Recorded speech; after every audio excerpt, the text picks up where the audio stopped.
hidden hand, the tendency is to see an overarching oligarchy controlling all of the world like a debilitated marionette. But as we go deeper, many of us realize the power path splits into so many divergent directions that the tangled web of secret societies, think tanks, corporate interests, bloodlines, networks, and covert operations seems too knotted up to ever fully untangle. But all hope is not lost, ladies and gentlemen, because today's guest has been dedicated to holding a microscope to each thread woven into the conspiracy cardigan and has been basking in the warmth and comfort of his nuanced understanding for nearly a decade. He's the man known as the Recluse of Babylon, or just Recluse to his friends, and his blog Visup has been tracking his conspiratorial and weird stuff research journey all along the way, and I'm really psyched to get into it. Here he is, the man who knows the plan, blowing more minds than the U.S. military. Recluse, my good sir, welcome to the higher side. Thank you for having me, Greg. Yeah, man, you got it.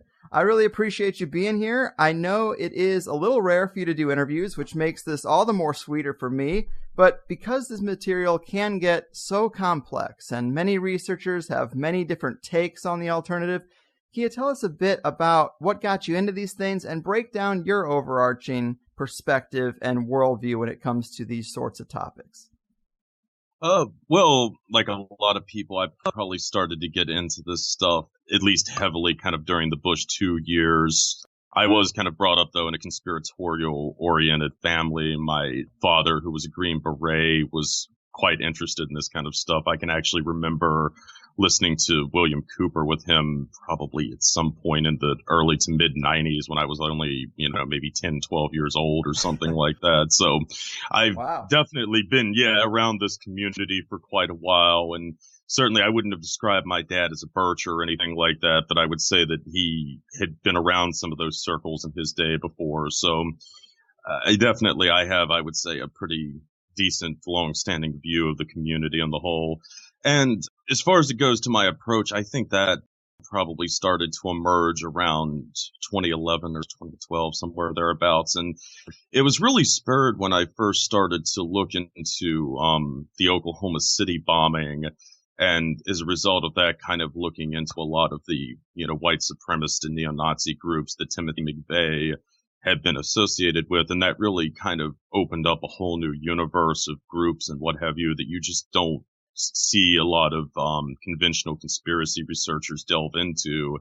And from there, I learned about organizations like the American Security Council and the World Anti-Communist League. And that spurred me to look into some very, arcane topics that are very rarely addressed even in conspiracy circles. Mm-hmm. Amen, man. Yes, that is exactly kind of what I wanted to get into, is how those elements are kind of left out of conspiracy circles. And to quote your blog, I think this does a great job of summing up the journey. You say, many that have asked these questions have been led down a path that will progressively defy belief.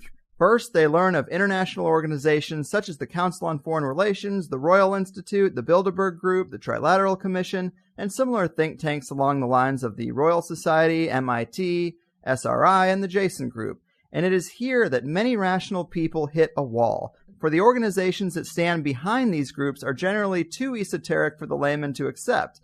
For it is here that we descend into the realms of illumination, of masonry, and the so-called Society of Jesus, of legendary knight and assassin brotherhoods, where the line between Kabbalism and Nazism is forever blurred. And it is here we discover the occult, in other words. And that is a great setup, man. But the phrase where the line between Kabbalism and Nazism is forever blurred, that is so key, because I'm trying to balance a show where we talk about pockets of power equally, and if we talk about the Germans, then I get yelled at for ignoring the Jewish elite. And the more I look, the less I can really separate those quote-unquote teams. I mean, the lines are blurred, but I guess, can you give us any kind of clarity here? What are your thoughts on that specific line between Kabbalism and Nazism? Well, obviously, yeah. I mean, there's a lot of overlapping interests between these groups and what have you. And I mean, I'm sure when you're, at that level of kind of the power brokers and what have you, you're almost inevitably, there's only going to be certain interests and so forth that people with that kind of power would even want to pursue. So I think a lot of times it breaks into sort of different visions of how things should manifest, that there are disputes among the elites. Right in here, I'm trying to remember, actually, I think it's been a while since I even wrote that. So I'm trying to remember now briefly, like what I was going with this, with the, oh gosh. Yeah, I'm actually kind of drawing a blank on that one right now. Sorry. No worries, man. It is complex stuff, and we are just still trying to get warmed up here. But I do think you nailed it when you talked about that particular line.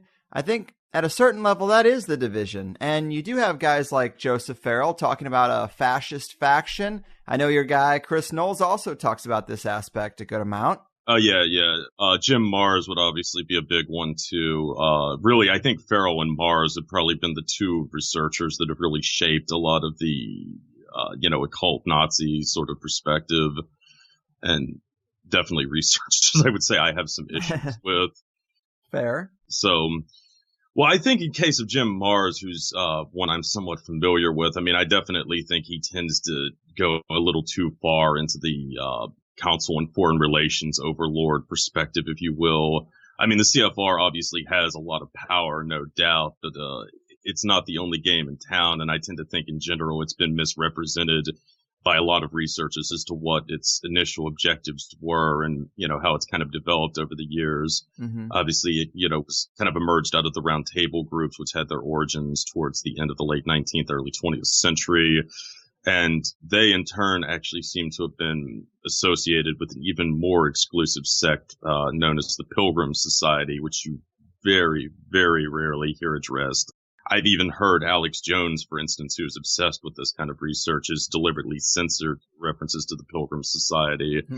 But anywho, in essence, the Round Table groups and the institutes that emerged from it, such as the CFR and the Royal Institution and what have you, were primarily concerned with expanding the influence of the British Empire, principally by reuniting the British Empire and the United States into some kind of, political structure, along with a lot of the other crown colonies, such as Australia and New Zealand and South Africa and so forth. And that was really the primary focus they had on internationalism and globalism, if you will, leading up to the Second World War. It really wasn't until after the Second World War that the elite faction that are generally referred to as globalists genuinely became globalists. So even despite that, there was a long-standing strong sense of Anglophilia within the Council on Foreign Relations sect. And I suspect to this day, there's still an agenda that's focused around the British Empire. And that's something when you kind of look into a lot of the Round Table affiliates from Britain itself, a lot of these people actually became very opposed to the European Union beginning in the 60s and 70s. And ironically, a lot of them are usually considered to be staunch nationalists now in the United Kingdoms, whereas obviously that's very different from how the sort of Round Table groups are perceived in the United States. I think I maybe lost point of what you were talking about there for a minute. So. Nah, man, I really love it. I find this all so interesting. And I guess the simplification a lot of people are putting on it is that we have this Zionist, globalist, one world order, Jewish faction, and this other fascist, Nazi, nationalist side. And I guess I'm just wondering if these two are really divided or if they're just played off each other from a higher level. If it's more of a two puppets, one hand situation and just a divisive, polarizing dichotomy to get people trapped. Is that kind of how you see it? That maybe that separation tends to dissolve when you get to the higher levels? Yes, I mean, certainly. And I mean, there's a lot of, you see a lot of these, affiliations that are very strange. I mean, especially with the Zionist faction, certainly, because typically most researchers tend to affiliate them with the kind of Anglo-American elite, and of course this whole CFR network we were talking about. But again, I would say that the CFR was very reluctant in embracing Israel in the first place. A lot of it seems to have been driven by the American partners. There's a lot of interesting theories as to why the American partners opted to back Israel, but regardless, they did. And the European partners seem to have very early become disillusioned with this. And nowadays, especially in the, more modern era, I mean, a lot of the most vocal opponents of Israel tend to come from the EU.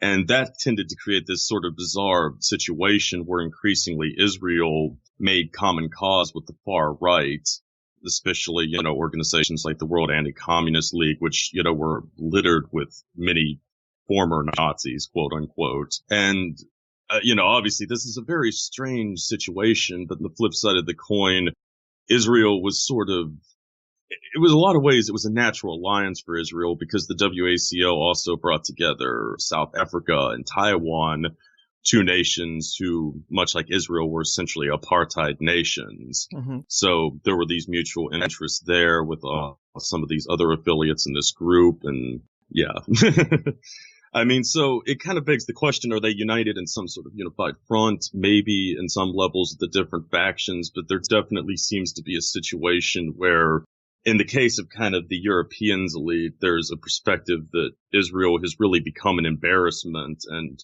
a major detriment to the greater global project, which, is rather obvious when you look at the anger that Israel's existence causes amongst the Islamic world. Mm-hmm.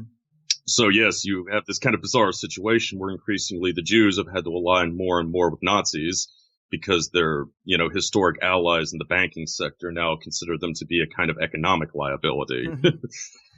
But again, is this the actual situation or is it an elaborate ruse? That's kind of the question. And I don't pretend to really know this. I don't think anybody really knows that. And we couldn't probably know that unless we're, within the boardrooms of power and what have you. Mm-hmm.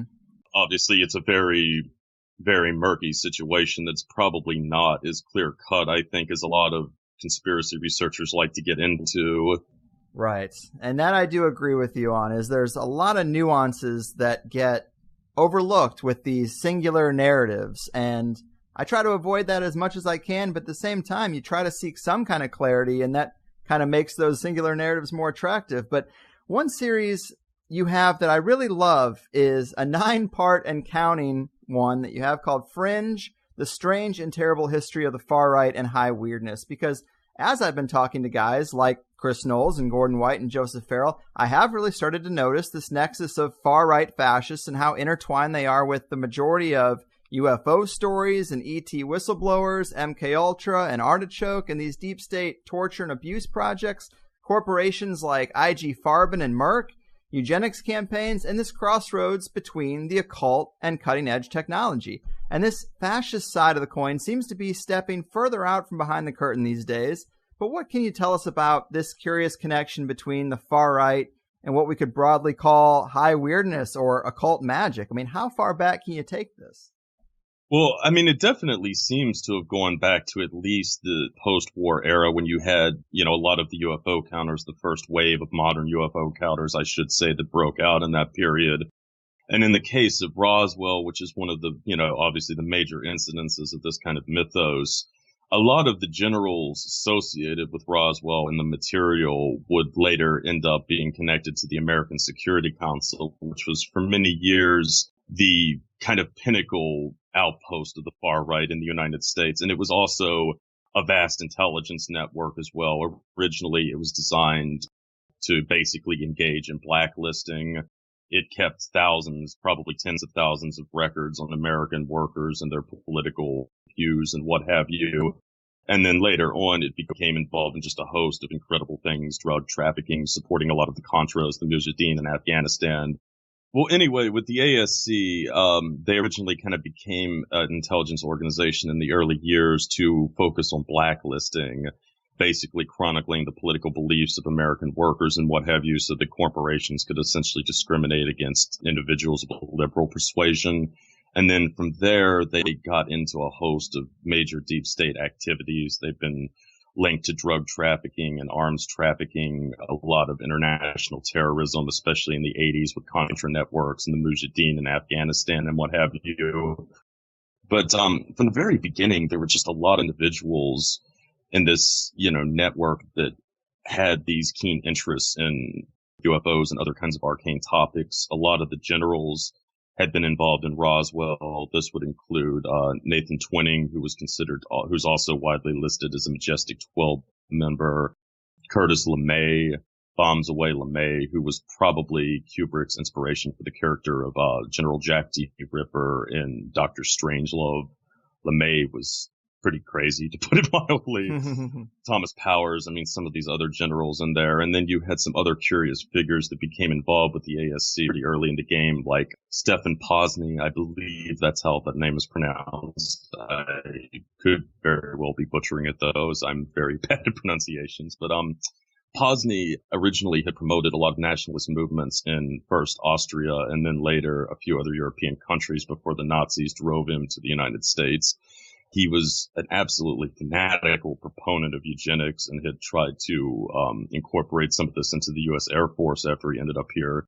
During the war, he worked with the Office of Naval Intelligence. Shortly afterwards, the war had ended. He became involved in a highly secretive UFO study group in the early 1950s that was not affiliated with Blue Book. This was an even more secretive Air Force group. I think it was simply known as something like the UFO Study Group or something to that effect. But after he joined the ASC, Pozny would also hook up with Edward Teller, who, also, throws up a lot in the UFO literature. Pozny would come on to become a major proponent of what will become the Strategic Defense Initiative, Star Wars. He would display a lot of interest in particle beam weapons and kinetic energy and things that are typically associated with Tesla weapons. Another figure who would end up in the ASC National Security Council by the 1980s, reputedly, was Colonel Michael Aquino, who I'm sure a lot of your readers don't need much introduction to. He was, of course, the infamous founder of the Temple of Set. So, going back to at least the foundation of the ASC in the 1950s and kind of in proto groups like that, such as the Committee on the Present Danger, Mach 1, which featured Vannevar Bush and a lot of the other kind of architects of the American military-industrial complex, these ties kind of began. I think a lot of it might have gone back to Roswell. Roswell, of course, there's a lot of interesting theories going on as to what actually happened in Roswell. I think one of the most compelling is put forth by Christopher Nolan in his Lucifer's Technology series, which he's kind of dubbed it the Roswell Working. Mm-hmm. There may well have been some kind of magical aspect of the Roswell incident. Certainly the possibility would exist when you look at some of the other things that were going on at the same time. And interestingly, the intelligence agency that's most associated with the Roswell incident was the Counterintelligence Corps of the U.S. Army. The CIC, shortly after the Roswell incident, would become involved in the CIA's Artichoke project. They had also been engaged in their own quote-unquote enhanced interrogation methods prior to Artichoke being launched with the a group that they had called the Rough Boys that specialized in special interrogations. There was another individual named Cleve Baxter, who was also considered to be something of an architect of narco-hypnosis and that type of thing, who worked with the CIC. And the CIC was also involved with the rat lines and what have you. So the CIC definitely seems to have been involved with a lot of arcane research in the years following the Second World War. And at the time when Roswell unfolded, the CIA as it exists today did not exist at the time. There was a Central Intelligence Group, but it was a pretty marginal institution. The Counterintelligence Corps was one of the most powerful intelligence agencies we really had at the time, and they would have certainly been the repository of a lot of strange information at this era. So you have kind of this process where a lot of these CIC men were involved in Roswell, and then later on you have the CIC men appearing in conjunction with Artichoke. Artichoke had a lot of ties to the far right. The kind of man who ultimately oversaw Project Artichoke was General Paul Gaynor, who managed the project out of the Office of Security Research staff. Gaynor was an absolutely fanatical right-wing extremist. He maintained what was known as the FAG file in the CIA, which essentially chronicled known homosexuals in the U.S. government at the time. There are a lot of theories that he actually pushed several individuals towards suicide by threatening to expose their homosexuality. Gaynor actually specialized in general in sexual blackmail and entrapment, and he had appointed Morris Allen to oversee what was initially known as Bluebird and then later Artichoke, and Morris Allen was another guy who had a lot of ties to the far right as well. So you kind of have this sort of nexus where, you had the Roswell incident, the Murray Island incident, these behavior modification experiments that the military and the CIA were kind of engaged in during the late 40s, and this kind of spilled over into this network of right-wing military officers and CIA officers who would later end up in these, private organizations like the American Security Council and the World Anti-Communist League that would effectively be used to run intelligence operations covertly. So, does that answer your question? Yeah, man, the rabbit hole goes deep. Obviously, we're just scratching the surface, and it's already super complex. But, you said to me that a lot of this occult thinking and influence comes from Julius Evola, right? Yes. Well, I mean, he seems to have been one of the strands of occult thought that has sort of, been churning through the far right now for at least half a century or so. From what I can tell, there were essentially three different branches of occultism that the far right has really embraced over the years. Evola would certainly be one of them. Another strain would be kind of the synarchists / the Martinists and what have you. And then finally, you would have the Satanists, and kind of use that phrase loosely because Satanism is such a it's used so widely now for so many different phenomena, it's almost a meaningless word. But then when I'm saying Satanism here, I mean in the kind of historical sense, the Satanism that emerged out of the Middle Ages and seems to have been closely affiliated with the Vatican throughout its history.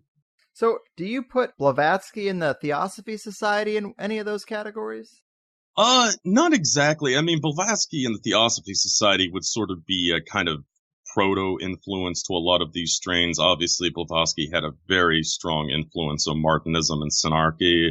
I don't know how much Blavatsky would have directly, obviously she would have had a certain degree of direct influence because Theosophy was very popular in the early 20th century, but I do think that a lot of Theosophy was kind of distorted by the right as they kind of got into the occult scene more and more. But I would kind of consider Theosophy to be somewhat distinct. I mean, it's obviously an ideology that spawned a lot of different belief systems since it started to emerge in the late 19th century. So I don't know that it would be entirely fair to lump all Theosophy in kind of a fascist section of occult phenomenon, certainly.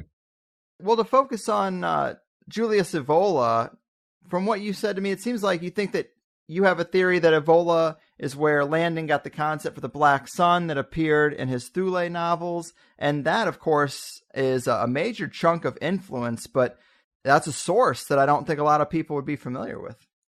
Well, yeah. Well, see, Evola was a great admirer of the SS throughout the war years. He was originally barred from the SS because of Willigott, I believe that's how pronounced, Carla Maria Willigott, who was for many years Himmler's kind of primary occult advisor until they had turned up some evidence of his mental instability, which led to him being purged from the SS. But anyway, Evola was brought in around the late 1930s, possibly sooner.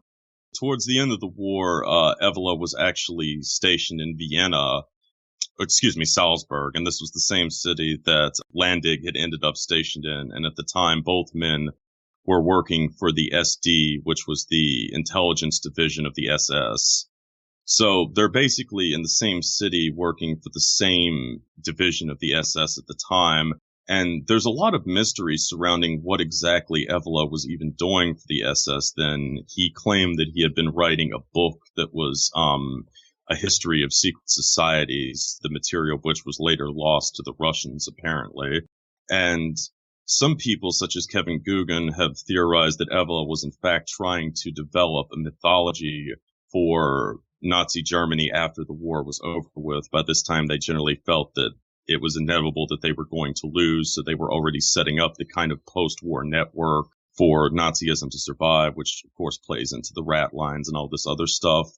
But the theory is that Evola had been tapped essentially to come up with a kind of mythology for this post-war Nazi movement. And certainly Landig does seem to have provided a lot of this post-war Nazi movement with a mythology. And obviously there was a lot of overt influence from Julius Evola in Landig's ideology. Landig acknowledged this. But it might have gone into even more arcane concepts such as the Black Sun, which Landig and his kind of group are chiefly credited with introducing into the kind of esoteric Nazism. Evola would have been somebody who probably would have been aware of such a concept. He never wrote about the Black Sun, but the Black Sun was a very arcane concept, even within a lot of occult circles, until really the early 90s, late 80s, thereabouts. So I definitely think that there's a strong chance that Evola did have enormous influence on Landig's ideology, and what's more, it might have been as part of some kind of intelligence agenda that went back to the Waffen-SS and the waning years of World War II. Interesting, man. And to get a little bit more into UFOs and the info that came out about them in the last few decades, many of these stories and whistleblowers do have connections to military intelligence, as you've said. The Bob Lazar story, the Philip Corso story. I mean, how likely is it that this was some distraction campaign to keep eyes away from occult rituals going on in the scientific and military communities, like Jack Parsons and the Babylon Working, or what you mentioned earlier, Chris Knowles and what he calls the Roswell Working? I mean, how likely is it that this was kind of a limited hangout operation to hide these kind of occult things? Oh, I definitely think that very much. I mean, that was, what was being done, especially with the perception of UFOs that has been presented to the general public, namely that they're, nuts and bolts spacecrafts that are piloted by extraterrestrial biological entities who, decided to stop by here for a visit, even though in our own experience with space travel, we would have almost surely sent drones or something to that effect to investigate another planet. But yeah, and I mean, I think a lot of that also plays into the actual purpose of some of these behavior modification programs that were being conducted by the Pentagon and the CIA at the same time, too. I know Chris Knowles has speculated a lot, especially on, the desire to dose so many people massively with LSD during the early 50s, especially since LSD's track record as a drug for mind control is pretty mediocre, in all honesty. And the CIA continued to use it over and over again, even though their attempts at eliciting mind control with it were not especially great based on some of the declassified accounts of this that I've read. Mm-hmm. So it does kind of beg the question, why did they keep doing this over and over again? And at some point did somebody start to wonder about the nature of the visions that they were seeing, if there was something more to the visions themselves? And it kind of raises the broader questions. Well, then why was it released so broadly to the general public? I mean, the conspiratorial right has long assumed that this was, again, another part of an elaborate mind control plot, but was it actually part of an attempt for consciousness expansion, and a consciousness expansion that was related to the UFO phenomenon? Certainly, in the early years of Artichoke, they had two goals that were rather interesting. One of them was to develop more effective means of interrogation, which is rather self-explanatory. But another goal was to create what was referred to as more aggressive soldiers, which nowadays would be referred to as super soldiers. Right. And that's something I wanted to make a point about, because when you're writing and talking about Chris's idea of a Roswell Working, he points out how the Roswell incident mirrors the Greek myth of Cadmus and the Martian well. And you note that when it comes to the beings that emerged from the well, I was not reminded of reptiles. Rather, I was struck by how much they resembled enhanced or super soldiers. And it just so happens, dear reader, that one of the primary objectives of Bluebird and later Artichoke was the creation of super soldiers. So, I just wanted to throw that in there too, because it ties in. And I mean, it's nuts. What do you think is going on here? This mirroring of ancient myth within the deep state. Well, I think a lot of it kind of breaks down to psychic phenomenon. I mean, certainly it seems like a part of the Super Soldier Project was to investigate psychic phenomenon, and that later kind of manifested in the, Project Skrill Flame and Stargate and what have you that were related to remote viewing. And of course, with the UFO phenomenon, there's been a lot of speculation that it's closely related to psychic phenomenon. Of course, a lot of people have reported instances of telepathy and what have you when having close encounters and what have you. And there are even some theories that the spaceships or the UFOs themselves are not physically there. There's some kind of astral projection or something of that nature. as a means of visiting the planet or visiting it from wherever they're coming from, rather than actually sending a physical craft there. It's some kind of, mental phenomenon, if you will. Mm-hmm. So we're talking a little bit about Artichoke, and you also write about the Nine a bit. And when it comes to the political, corporate, and military elite contacting non-human entities, the story of Andrea Paharich, the seance with the Council of Nine, it's got to be one of my favorite stories. This group of elite contact these 9 multidimensional beings hovering in an invisible spaceship that want to influence world events.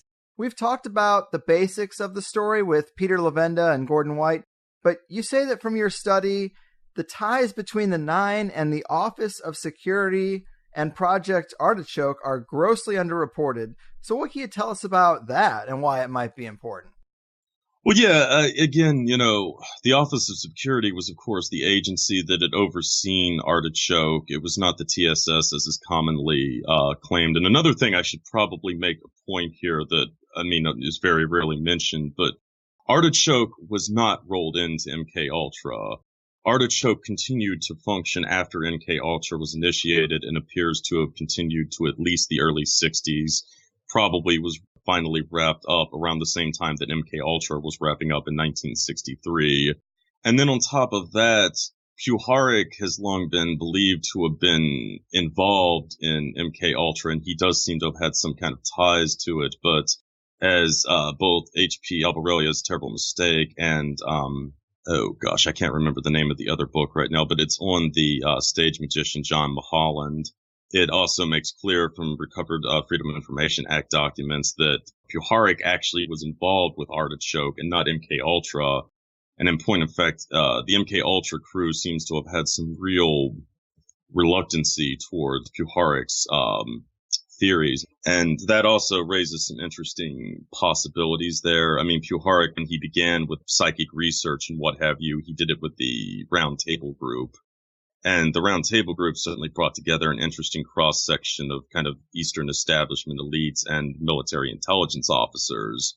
Puharich from that was later brought into the deep state, into the military and the CIA, behavior modification experiments. And then he did something that greatly upset John Mulholland, who was a stage musician, who was a consultant for MK Ultra. Nobody really knows what exactly this is, but anyway, Mulholland went out of his way to essentially drum Puharich out of the behavior modification experiments in the mid-50s. And Mulholland was also very close to Nelson Rockefeller, and as Chris Nola's kind of explained in his own account of the Nine, Puharich would later run afoul of the Rockefellers in the 1980s as well, with his attempts to try to come up with an alternative to oil for fuel. So Puharich seems to have had a lot of issues with the Rockefeller group over the years, and that's not entirely surprising when you sort of look at what the Rockefellers have supported in the New Age community, quote unquote. They tend to seem to prefer the most, well, basically they've usually gone with more of like the nuts and bolts explanations of the UFO phenomenon, and they almost seem to prefer a kind of atheistic approach to the New Age movement, typically stripping a lot of these spiritual practices of their, innate spirituality and trying to reduce them to almost like a psychological state. But I'm going off topic. But anywho, I think that there was definitely kind of a division in the deep state over Puharich, with some people kind of, feeling like that what he was doing was incredibly radical, some people thinking it was totally fraudulent and what have you. And that probably played into kind of some of the shakeup that went in these projects at the time. Of course, Sidney Gottlieb was kind of elevated to the top of the litter with MK Ultra. And contrary to what you sort of hear, Gottlieb actually wound down a lot of the LSD testing and what have you during his tenure as kind of the main agency directing this kind of things from 1955 to 63.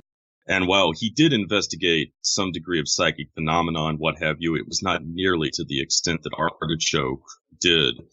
So it was kind of an interesting situation where you had this kind of period from the late 40s to the early 50s where the military and the CIA were really going into a lot of very, very strange topics. And then when the Rockefeller money kind of got involved with MK Ultra in the mid 50s, they tended to start disengaging themselves from a lot of these projects until the mid 1960s when you had the initiation of MK Often and then later Grill Flame, which eventually became Stargate, and it kind of started back up again, which was around the same time that Puharich himself was kind of brought back into the deep state with the Uri Geller, phenomenon and what have you. So there does seem to have been some kind of conflict between elements of the national security establishment over, what to do with this kind of information that they were uncovering. And I suspect kind of the hard scientific wing just didn't even want to really deal with it, if that makes any sense. Right. I mean, yeah, Puharich is definitely a interesting character. If you've ever seen that show One Step Beyond, the episode he did with Gordon Wasson, where they go down and they take magic mushrooms on the air on black and white television in an era where a husband and wife couldn't even sleep in the same bed together. It was just such a weird thing to see on TV. And Puharich, was into a lot of crazy stuff, but the Nine being one of those favorite stories. It's a provocative idea, but how far do you think the influence of those beings got? Well, I mean, it certainly, appears that it was very, very advanced into the American state. I mean, of course, a lot of information has come out about their ties to the Kennedy assassination. Of course, Peter Labendia was really at the forefront of that. And then in my own series, I kind of found out that there were a lot of indirect links to Watergate as well. To kind of briefly surmise that, part of the Plumbers team, the guy who seems to have really bungled the Watergate break-in was James McCord.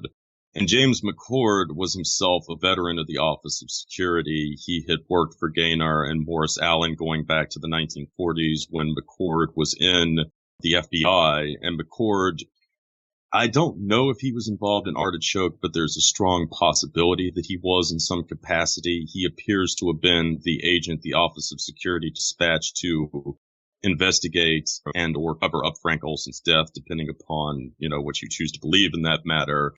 But McCord definitely seems to have been very close to this, group of Artichoke people who oversaw the project. And in the same token, Morris Allen was also Puharich's major patron within, the intelligence community at that time as well. So you fast forward to the time of Watergate, McCord seems to have been running some kind of sexual blackmail operation, which I had kind of hinted at earlier was a real specialty of the Office of Security. And that kind of led to the Watergate break-in and ultimately the downfall of Nixon's presidency. But I was definitely struck by the fact that, I mean, certainly, you don't have a lot of degrees of separation between Puharich, who had contacted the Nine, to McCord, the only real degree of separation being Morris Allen. And this is kind of the same thing that you find in the Kennedy assassination, where, Marina Oswald was staying with the stepson, I believe it was, of Arthur Young, who was another one of the individuals who had channeled the Nine with Puharich back in the early 1950s. So, yeah, it's just, incredible that two of the really defining political events in the United States of the second half of the 20th century, i.e. the Kennedy assassination and Watergate, you have the presence of these, alleged beings not very far in the background. And, and certainly, I mean, this kind of underlined, a generally turbulent era for the United States in general. So, yeah, it definitely makes you wonder just what exactly, philosophies were being bannered about in the ruling elite at the time, certainly.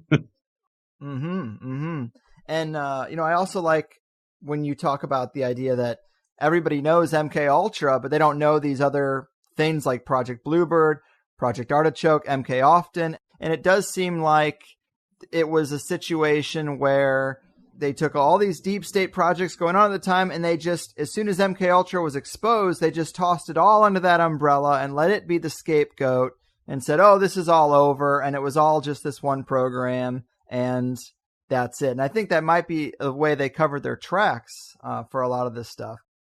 Well, absolutely. And then also, I think specifically, too, Sidney Gottlieb was really hung out to dry by the CIA. There's a very interesting anecdote that H.P. Albarelia recounts in A Terrible Mistake. It was believe either a letter exchange or a conversation he had with John Marks, who was the individual who wrote In Search of the Manchurian Candidate, which was the first expose of these types of projects. I mean, it wasn't the very first one, but it was the first really full-length book account of it. But anyway, Marx had filed the Freedom of Information Acts and what have you, which led to the original documentation coming out on MK Ultra and these other projects. And in the first batch of documentation he got, every single name was blacked out. Every one, except Sidney Gottlieb's. That was the only name in the whole thing that they gave him. And Gottlieb is perceived as this, black sorcerer in the CIA who was involved in these just, every arcane project. And yet the CIA did nothing to protect him. I mean, he was the first person who they really hung out, for the MK Ultra experiments. So to me, that definitely raises the question of well, why Gottlieb if he was involved in, so much secretive work? I definitely think the reason why Gottlieb and MK Ultra were sort of selected to be the ones that, took the fall for these other experiments is because, I think were effectively two reasons. On the one hand, I think that there was more legal loopholes to exploit with the MK Ultra experiments. A lot of the experiments were sort of done with quasi-volunteers. And then even in the cases of some of the experiments that were, such as the, infamous Cameron medical experiments that were conducted in Canada, the women in those experiments had volunteered to be treated by Cameron. They were largely people who admitted themselves for, psychiatric treatment. And they knew that Cameron was involved in, radical procedures. Obviously, they did not know that he was doing these experiments on behalf of the CIA, but there was some, legal room with this kind of stuff. Whereas with Artichoke, for instance, they seem to have done a lot of experiments on prisoners and military men and what have you who were given no choice in any of this. They were not, in many cases, aware that they were even being performed experiments upon. So there were, I think, legal considerations for this. And then the other one, which the other reason why I think MK Ultra was really hung out as the main one, which is also interesting, is because MK Ultra was totally overseen by the CIA. Artichoke, and often by contrast, were joint Pentagon and CIA experiments. And the general perception is that the CIA led the Pentagon around by the nose in these experiments, and I don't think, though, that that's a very accurate description of the relationship. Obviously, the Pentagon had been doing these experiments that predated the CIA and even the foundation of the CIA.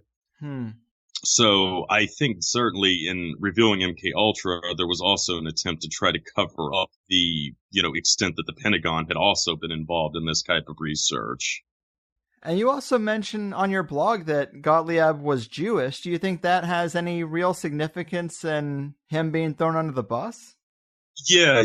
There was also, of course, there's a lot of, information out there that there was quite a bit of anti-Semitism in, some of the early CIA sections. And yes, there does seem to have been a certain degree of resentment towards Gottlieb as a Jew. He was sort of a golden boy who rose very high in the ranks fast. And I do think there were probably some people at the CIA that were resentful of that. And then after MK Ultra kind of surpassed Artichoke as the primary vehicle for these experiments, definitely a lot of the Office of Security personnel, I think, were very bitter about this. And to kind of begin with, already men like Paul Gaynor and Morris Allen had displayed strong traces of anti-Semitism even prior to encountering Gottlieb. Both Gaynor and Morris Allen were friends with John Trevor, who had been a military intelligence officer during the First World War. Trevor had actually developed a battle plan for rounding up every Jew in New York City during the First World War. So, yeah, these guys were definitely around some pretty extreme anti-Semites, and that definitely could have played into the decision to really hang Gottlieb out to dry. Yeah, I thought that was a pretty interesting element because I kind of started this off with, your quote about the lines between Kabbalism and Nazism being fairly blurred. And anti-Semitism is an interesting thing to me because I have no dog in the fight at all in terms of caring what anybody's race is or any kind of superiority agenda in that regard. But when it comes to groups of people that work together behind the scenes to control the global stage, this is obviously one group that gets talked about a lot. It's just curious because at that upper level, you would think that some of that anti-Semitism would kind of fade away because they're more in concert together, or they're more interconnected. But I guess not. Yeah, no, I definitely would say, especially amongst the, kind of Anglo-American elite. I mean, yes, there was always a certain wariness of the Jewish elites. And then, of course, I think another kind of factor that played into that, too, is the fact that, how can I put this delicately? Certainly, there were a fair amount of Jews in the United States in the early to mid 20th century that were also involved in organized crime and that type of thing. Meir Lansky, of course, who was for many years the financier for the syndicate, was a prominent Jew who later fled to Israel briefly to avoid prosecution. There was Lefty Rosenthal, I believe his name was, who was the inspiration for the Robert De Niro character in Casino and so on. So definitely some of the, Jewish families had acquired their money in somewhat criminal enterprises, which I think put a certain taint to them in the eyes of the, more prim and proper Anglo-American establishment as well. So, yeah, there were a lot of these kind of factors that played into it. And then as I kind of got into earlier as well, there seems to have been a lot more pronounced anti-Semitism in some of the European partners of this sort of elite network. America, that wasn't quite as pronounced, I would say. Right.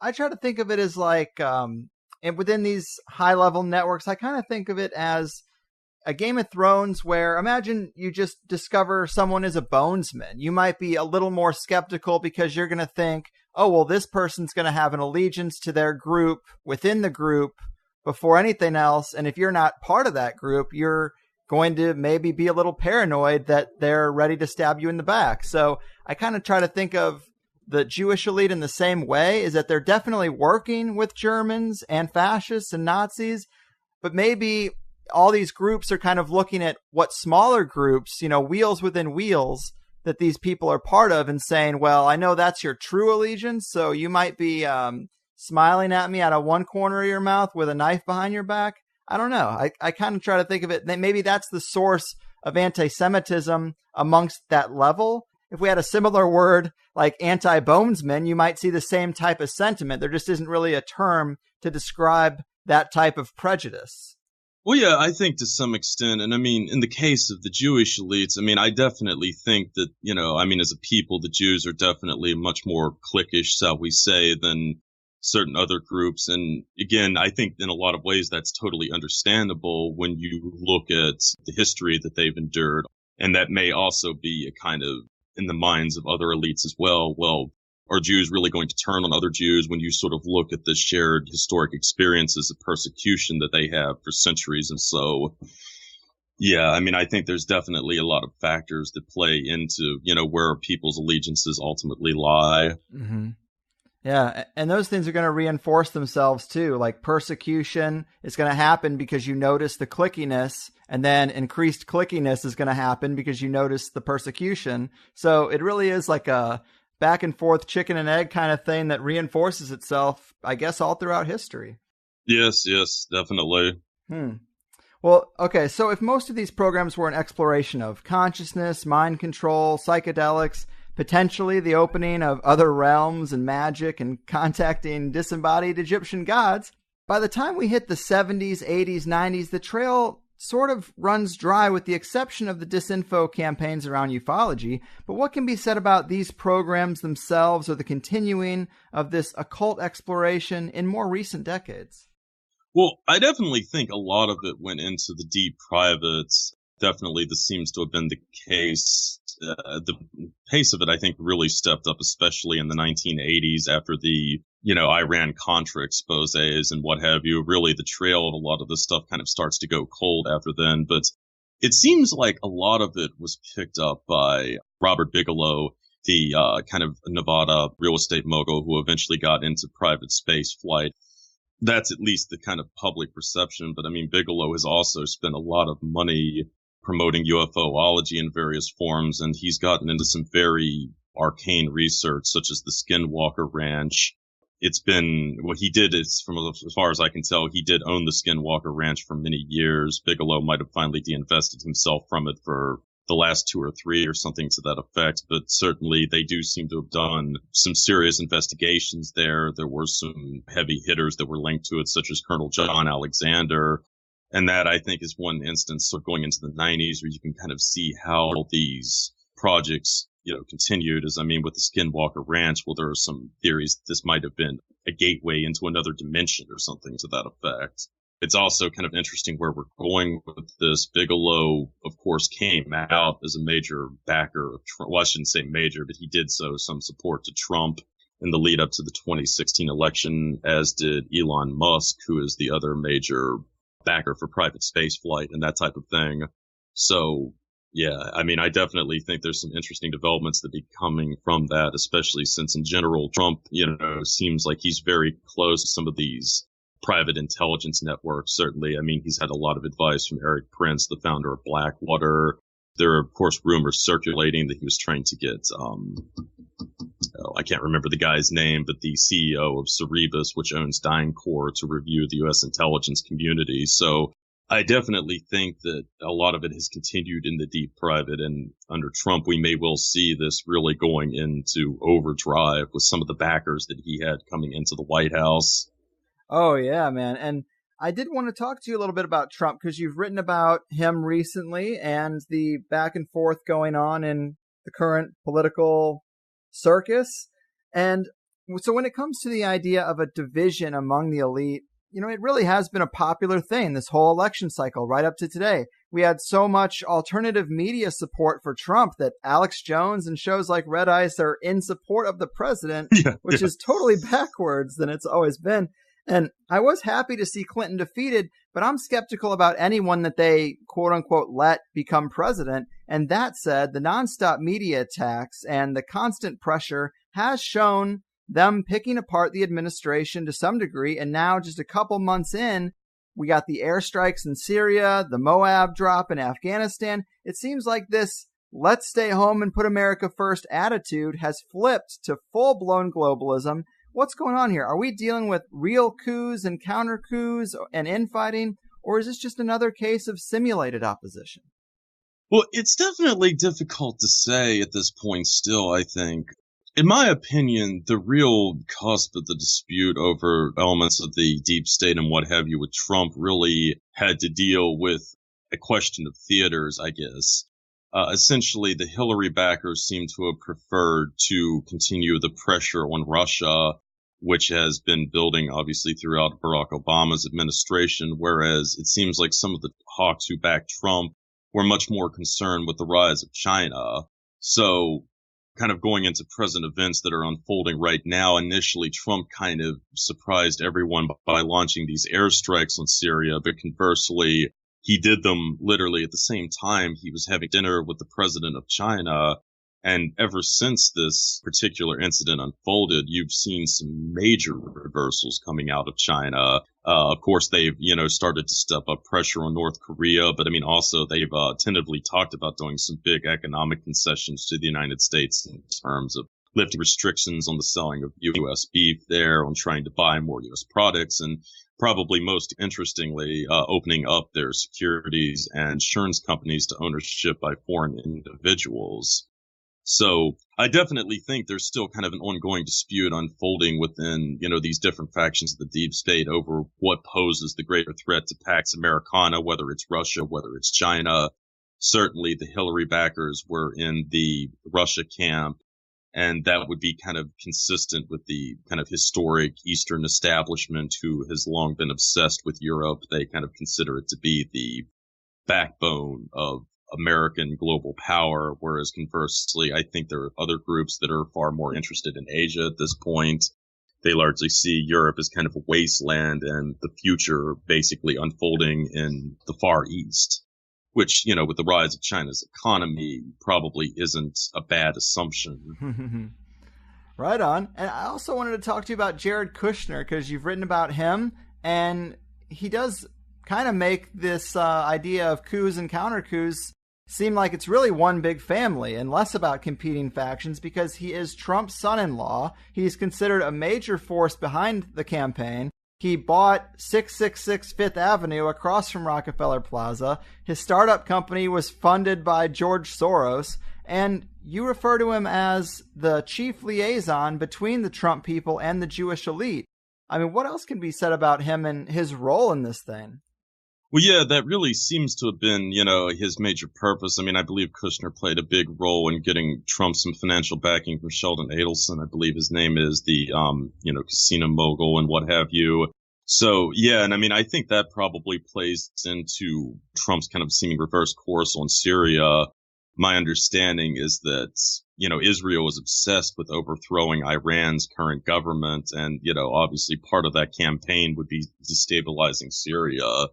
So, yeah, I mean, there's kind of these regional influences that are playing into that. And then there may even be a current divide now within the National Security Council over that. The kind of perception seems to be that it's H.R. McMaster's who's really pushing for the escalation and to put, I think, somewhere between 50 and 150,000 boots on the ground in Syria versus James Mattis, the Secretary of Defense, and Joseph Dunford, I believe, the chairman of the Joint Chiefs of Staff, who in the past have been very reluctant about escalating the situation in Syria from comments they've made and are reported to now be the ones who are still very tentative about how far we want to go in Syria. So certainly, I mean, there seems to be, from what I can tell, still an ongoing dispute over, do we want to try to really push things in Syria as far as they can go, or do we want to try to keep the pressure on China or what? Mm-hmm. And I mean, certainly with Trump's own particular nature, I could definitely see scenarios where he could do another dramatic 180 at some point too. Stephen Bannon, for instance, seems to have been,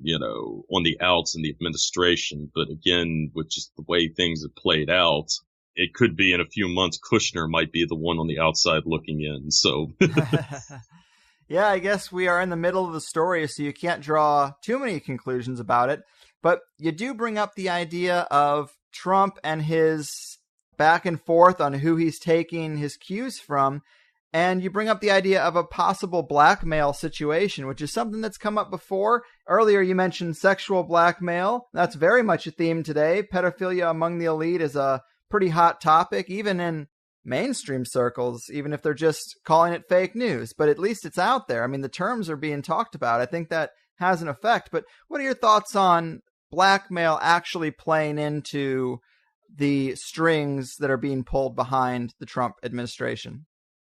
Well, yeah, I definitely think it's been a key role in certainly his rise to power. I mean, Eric Prince came out, shortly before the election and essentially indicated that the New York Police Department was on the verge of prosecuting Anthony Weiner on charges related to pedophilia. And Weiner, of course, was married to a key Hillary aide.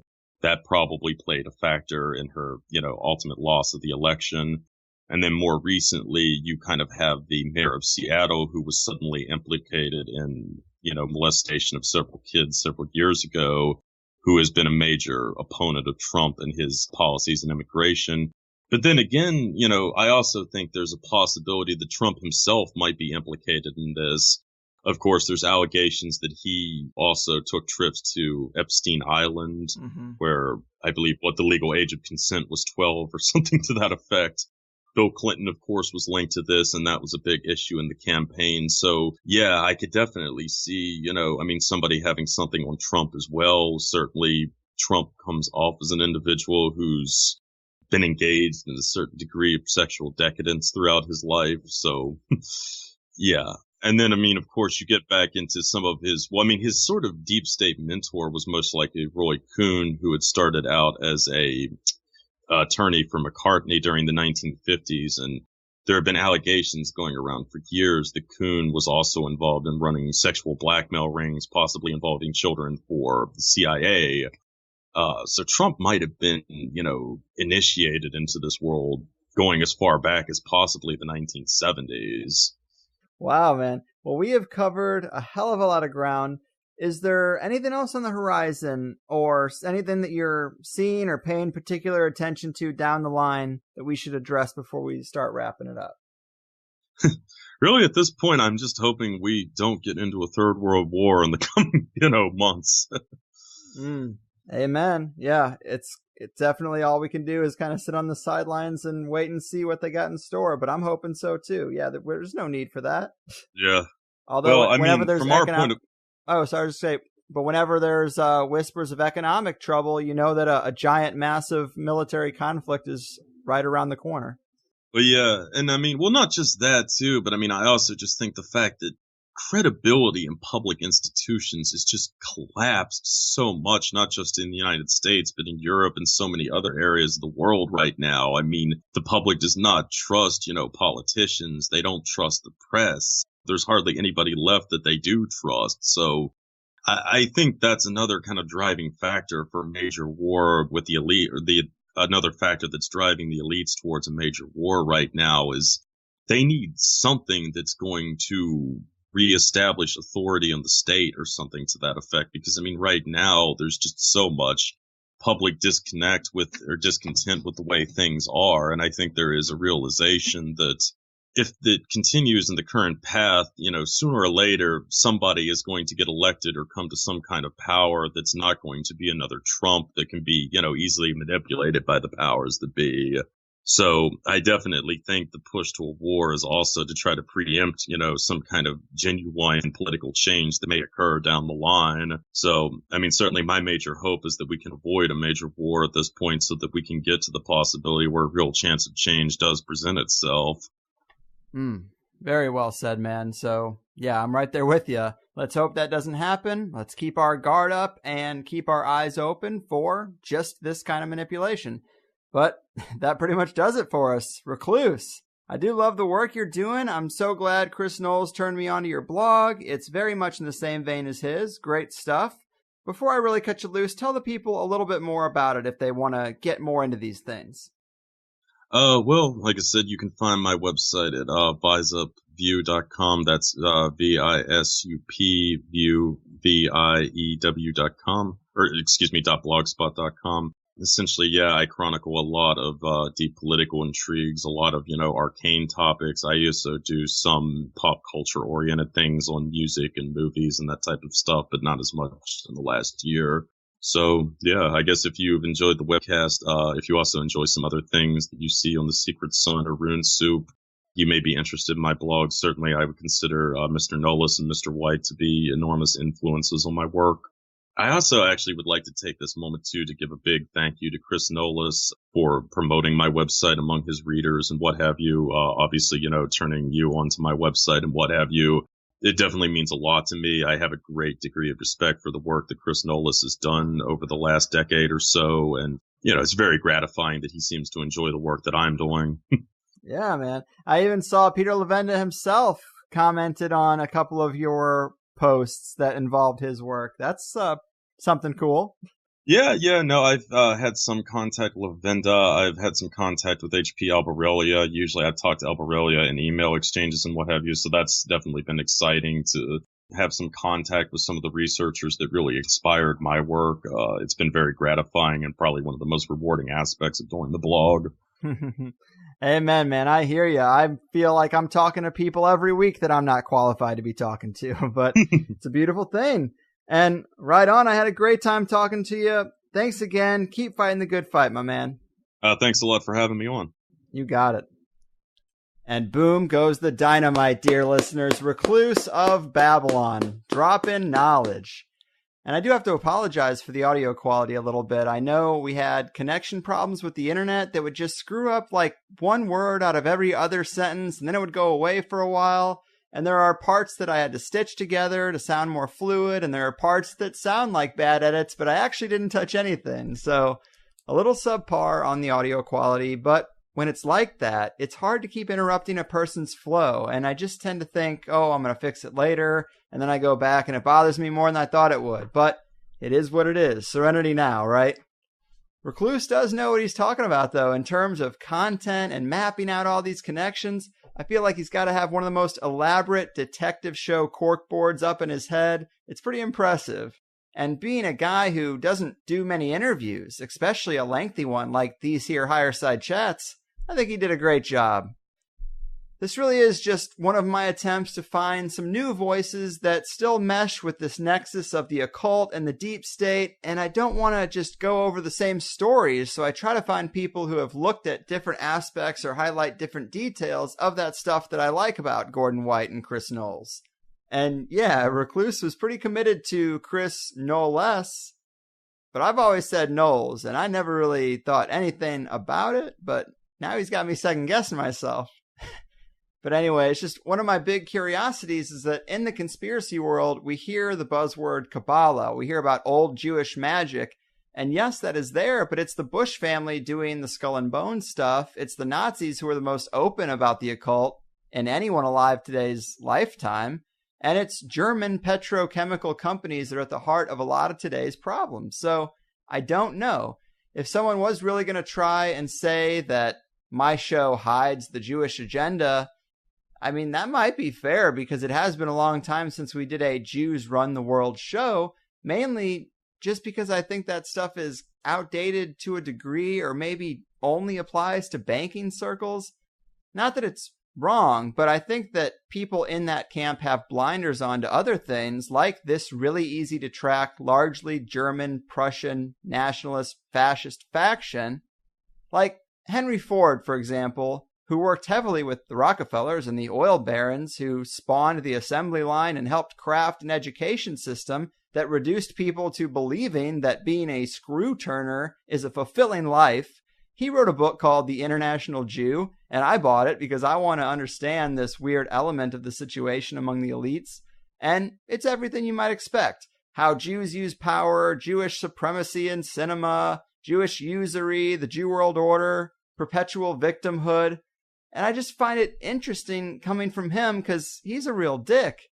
And I also thought that when we say Jewish elite, that included families like Rockefeller. Yet he seemed pretty cozy with them. And some say the highest elite are just German Jews who use that division the same way they use Democrats and Republicans. Honestly, I guess I'm really just not that good at eyeing someone up and knowing if they're Jewish. Unless we're talking about like Larry David and Woody Allen, so I don't know. But I do know that the reason our food and medicine and vaccines are all fucked is petrochemical companies. And that's Nazi eugenics residue, my friends, as far as I can tell. But maybe we will do a show for the other side before too long. I want to be balanced, but I actually don't know the best researcher to get on for the Jewish agenda side anymore, so you tell me. Anyway, I hope you liked this one, and I hope it filled out a few more areas on your deep state map.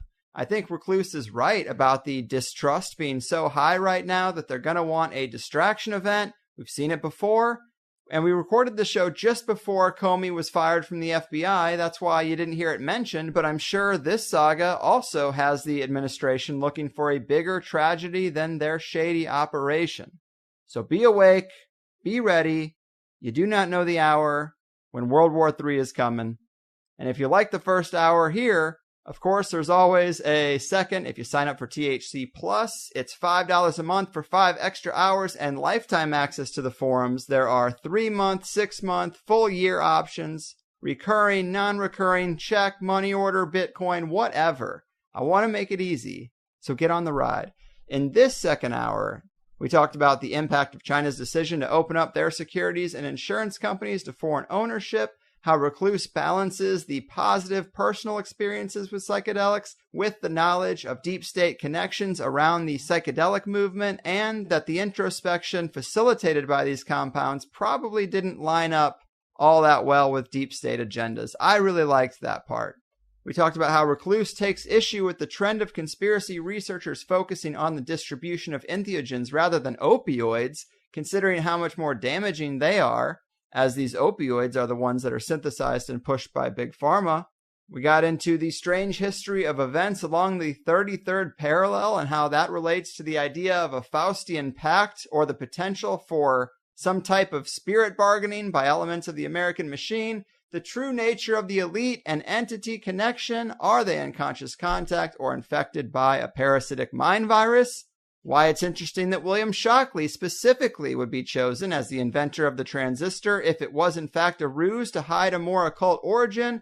We talked about Secret Wars Vatican Edition, where we got into the Jesuits and the Knights of Malta, also how Skull and Bones dominates the military-industrial complex, and the death of David Rockefeller, and how that might affect the power structure and the plans of the elite. Other stuff as well. It's action-packed. Quite a bit of stuff I enjoyed, so big thanks again to Recluse. I did like his point about LSD not being that great for mind control, but maybe it is good for other agendas, like trying to gain insight or map other realms. I think that's a great point. But anyway, do check out his blog, visupview.blogspot.com, visupview.blogspot.com. Just look in the show notes. He's already put up a new installment of his High Weirdness and the Far Right series. I'm sure that's a good read. I already see the Skull and Bones logo here. And also, I haven't done this in a while, but playing us out today is a band called 7 Day Sleep, because they asked if I could close out a show with their song, Red Lipstick Murders, and I thought it was a pretty great song, so I'm happy to do that. I want artists out there to make it, especially if they like this crazy show, right? But that does it for me today. I am getting out of here. Your move, deep state, dimensional door openers, underground occult fascist factions of the far right, and the interdimensional entities of the other world that you work with. Your fucking move. 7 Day Sleep. They took away the brides of hell to the riverside. I heard that all my sisters cried. They burned him and I watched them die. Oh sis, don't you think these scavengers' death will be quick? I'll crave them up before they sink. I'll kiss them with my red lipstick. You can't tell me who I am anymore. I'm not afraid of you, nevermore. Sorry, 'cause I don't have time for the teardrops. Hand me the axe so I can start to chop, chop. 1 body, 2 body, 3. God, I can't stop right now. Hey, hey, kill them all. Say goodbye. Time to make a fall, rip them up. Kiss them all. Make it stop. Time to save my soul.